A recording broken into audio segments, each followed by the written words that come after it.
Hello my dear students, welcome to तरह से class. फिर आज आपके लिए लेकर आए हूँ क्लास 9 की मूवमेंट्स बुक से chapter number 7 the last leaf by O Henry के कुछ बड़े इंपॉर्टेंट 2 मार्क क्वेश्चंस और साथ में लॉन्ग क्वेश्चंस भी ऐड कर किए गए हैं इसमें। और जैसा कि आप जानते हैं, अब सभी को जो है मालूम है कि मल्टीपल चॉइस क्वेश्चंस की वीडियोस जो हैं वो ऑलरेडी आपको दी जा चुकी हैं, लेकिन अब मुझे आपको सब्जेक्टिव पेपर की प्रेपरेशंस के लिए कुछ स्पेशल क्वेश्चंस लेकर आया हूँ। तो look at the very first question here, why did Sue talk about clothes and fashion. अब स्यू जो है वो क्लोथ्स और फैशंस के बारे में बात क्यों करती है?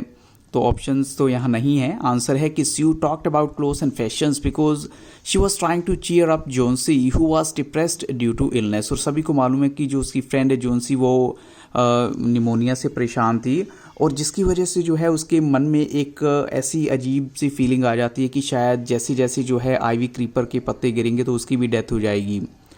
तो इसी वजह से स्यू ने उसकी अटेंशन डाइवर्ट करने के लिए जानबूझ के क्लोथ्स और फैशन के बारे में बात करना उसे स्टार्ट किया ताकि उसका जो अटेंशन है वो डाइवर्ट हो जाए।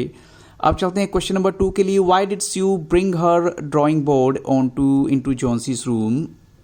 तो आपको ये बताना है कि जो स्यू है जोन्सी के रूम में अपना ड्राइंग बोर्ड किस लिए लेकर आती है। तो Sue brought her drawing board into Johnsy's room to give her company, और साथ में उसको अकेला वो फील नहीं करने देना चाहती। वो जानबूझ के उसके रूम में बैठ गई है ताकि वो उससे बातचीत करती रहे और उसका अटेंशन जो है वो उसका माइंड जो है डाइवर्ट हो जाए, जो भी नेगेटिव फीलिंग उसके माइंड में चल रही थी उससे दूर हट जाए। क्वेश्चन 3 देखिए, why do you think Behrman listened to Sue. अब आपको बताना है कि ऐसा क्या रीज़न था कि जो बेहरमैन है उसने स्यू की बात को बहुत ध्यान से सुना।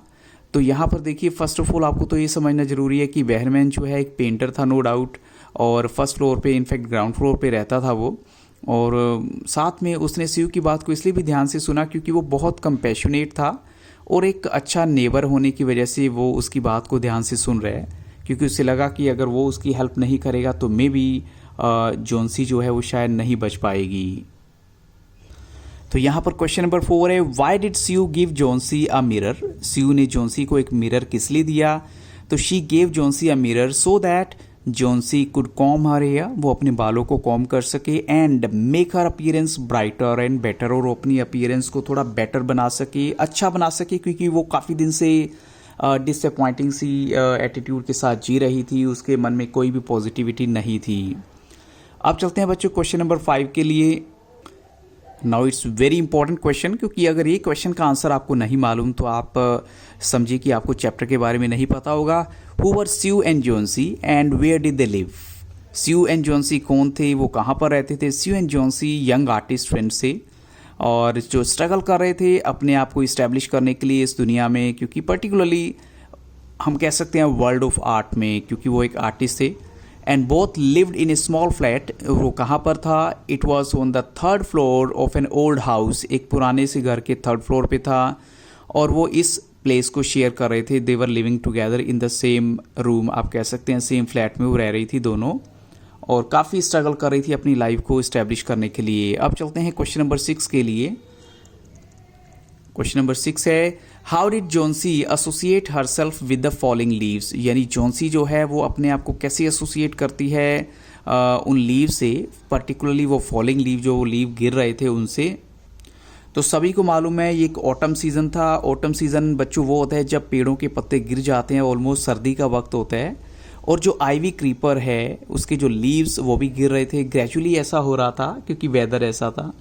And this depressed and already ill Johnsy, और सभी को मालूम है जोन्सी पहले से ही बीमार थी और उसको ये सीन जो है डिप्रेस कर देता है। Strangely enough she associated with her, in fact हम कहें कि उसने एसोसिएट किया जो फॉलिंग हेल्थ है अपना उसको उन लीव्स के साथ।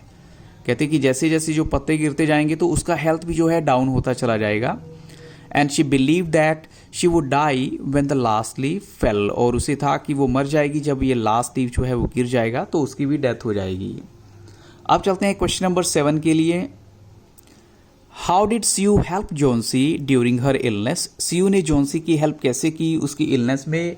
अब ये बहुत इंपॉर्टेंट क्वेश्चन इसलिए भी बन जाता है क्योंकि स्यू एक ट्रू फ्रेंड थी और उसने जो है उसकी खूब अच्छे से देखभाल की जब भी उसकी कोई भी ज़रूरत थी उसमें।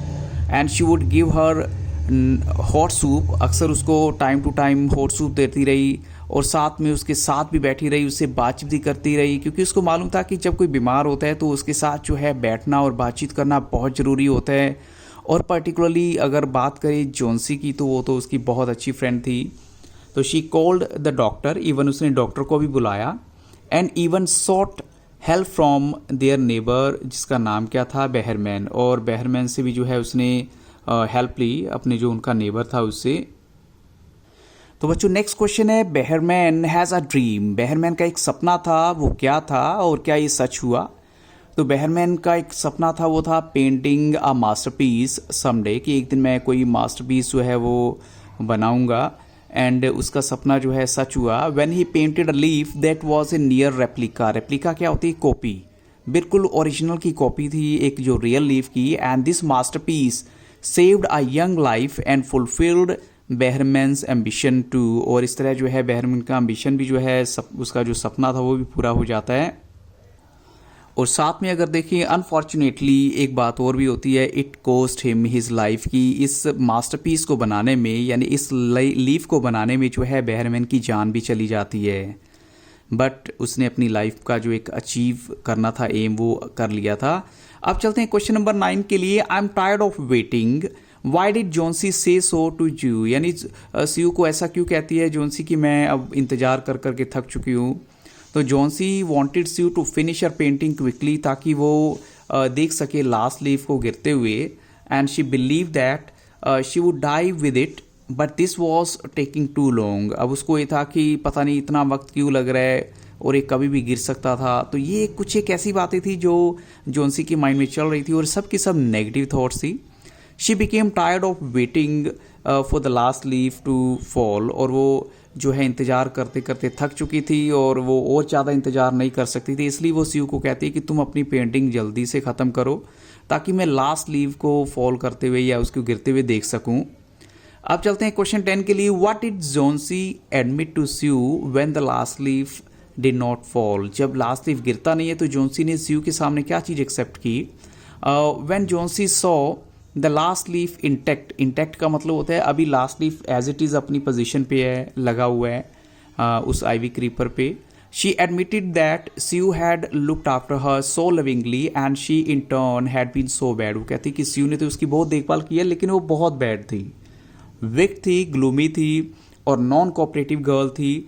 She had now realised that it was a sin to want to die. वो कहती कि ये तो मुझे एहसास हुआ है कि ये एक पाप होता है अगर हम मरने के बारे में सोचते हैं या सारा दिन ऐसी नेगेटिविटी वाली बातें करते हैं।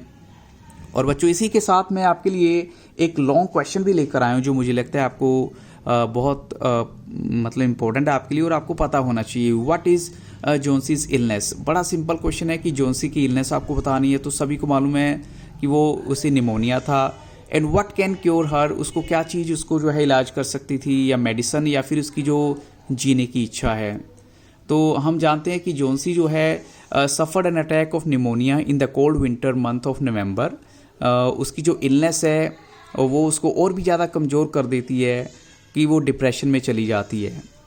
And she would lie on her bed, वो हमेशा अपने बेड पे सोई रहती है। And keep looking out of the window, और विंडो से बाहर देखती रहती है। जो ऑटम है एडिड टू हर ग्लूम, उस सीज़न की वजह से, जो पतझड़ का मौसम था उसकी वजह से उसकी उदासी और बढ़ जाती है। And when she saw the trees shedding leaves, जब उसने देखा पेड़ों को पत्ते गिराते हुए, तो वो सोचती है कि उसकी डेथ जो है अब होने वाली है जैसे जैसे ये पत्ते गिरते जाएंगे। और ये जो नेगेटिव थॉट है, ये जो उसके मन में जो नेगेटिव थॉट चल रही थी, इसने उसके हेल्थ को और भी ज़्यादा डिटेरियोरेट कर दिया था। यानी जो नेगेटिव विचार हैं वो उसके हेल्थ को और भी ज़्यादा ख़राब कर रहे थे। तो ये वन ऑफ द रीज़न था जिसकी वजह से उसकी हेल्थ में इम्प्रूवमेंट नहीं हो रहा था। लेकिन सेकंड जो स्टेंजा में बताया गया, पैराग्राफ में बताया गया कि when she gave up all hope, यानी जब उसने पूरी उम्मीद छोड़ दी थी लाइफ की जीने की, तो she refuse to eat anything, उसने खाना भी छोड़ दिया। मेडिसिन भी जो है अब उसका इफ़ेक्ट ख़त्म हो रहा था, क्योंकि जब आप कुछ पॉजिटिव नहीं सोचते या आपके साथ कुछ पॉजिटिव होता भी नहीं है। तो अकॉर्डिंग टू द डॉक्टर, अगर डॉक्टर की बात सुने तो उसकी जो रिकवरी वो किस चीज़ पे डिपेंड करती थी? अब उसकी जीने की इच्छा पे। अगर वो जीना चाहेगी तो वो जी पाएगी, अदरवाइज नहीं जी पाएगी। और in the absence of determination to get well soon, even the medicines fail to effect positively. अब यानी हम ये मान के चलें कि अगर उसकी डिटर्मिनेशन है कि उसको ठीक होना है तो वो ठीक हो जाएगी, अगर उसके मन में ये है कि उसको ठीक नहीं होना तो मेडिसन्स का भी इफेक्ट जो है कम हो गया था, अब उसको असर नहीं हो रहा था दवाई का भी। तो बच्चों इसी क्वेश्चन के साथ, इनफैक्ट लास्ट क्वेश्चन के साथ मैं इस वीडियो को यहाँ स्टॉप करूँगा। I hope so these questions will definitely help you. So thank you very much. और अगर वीडियो अच्छा लगा हो तो लाइक शेयर और सब्सक्राइब करना मत भूलिएगा, और साथ में मेरे चैनल की प्लेलिस्ट को विजिट करना मत भूलिएगा, ताकि आपको क्लास 9th की SST की भी कंप्लीट वीडियोस मिल जाएं, जिसमें मल्टीपल चॉइस क्वेश्चंस भी हैं और बहुत कुछ भी है। So thank you very much and have very nice day.